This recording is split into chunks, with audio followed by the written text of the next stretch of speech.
Jessica Swingle is in her 5th year in the district, but the first with her own classroom, as she heads the middle school's ag program. I didn't realize much about what they were talking about with pedagogy and the art of teaching, but I feel like when I came to the middle school, I found my art. I found how I like to teach, and I'm hoping that the students like it as much as I do, but I feel like I finally found myself. That discovery has been part of a long journey. I did student teaching down in Missouri, and then I decided to move home because I said, if I ever become a teacher, I'm teaching in Windsor.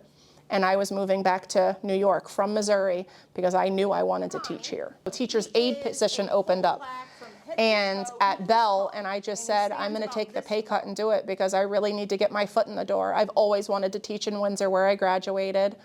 And I said, I've got to get my foot in the door and I'll figure it out. And I went from teacher aide to teaching assistant to now being the teacher. Swingle grew up in Philadelphia before moving to Windsor in junior high school. And I didn't go live on a farm until I was 13 years old, and I moved here in 8th grade.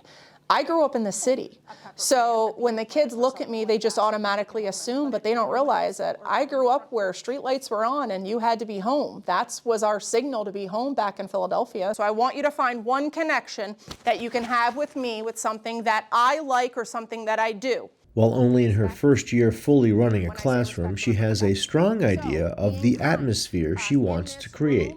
I hope that when they come in here, it feels like home.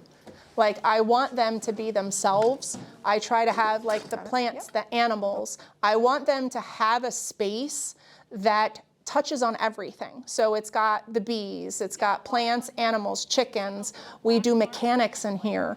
I want them to feel like this is a space that they can explore the options on what makes them happy. In here, it's not always just about learning about animals and plants, it's about growth of self. In here, I want them to feel comfortable enough to know that no matter what they do, we will always be kind and we will always be respectful of each other, and we express and love differences.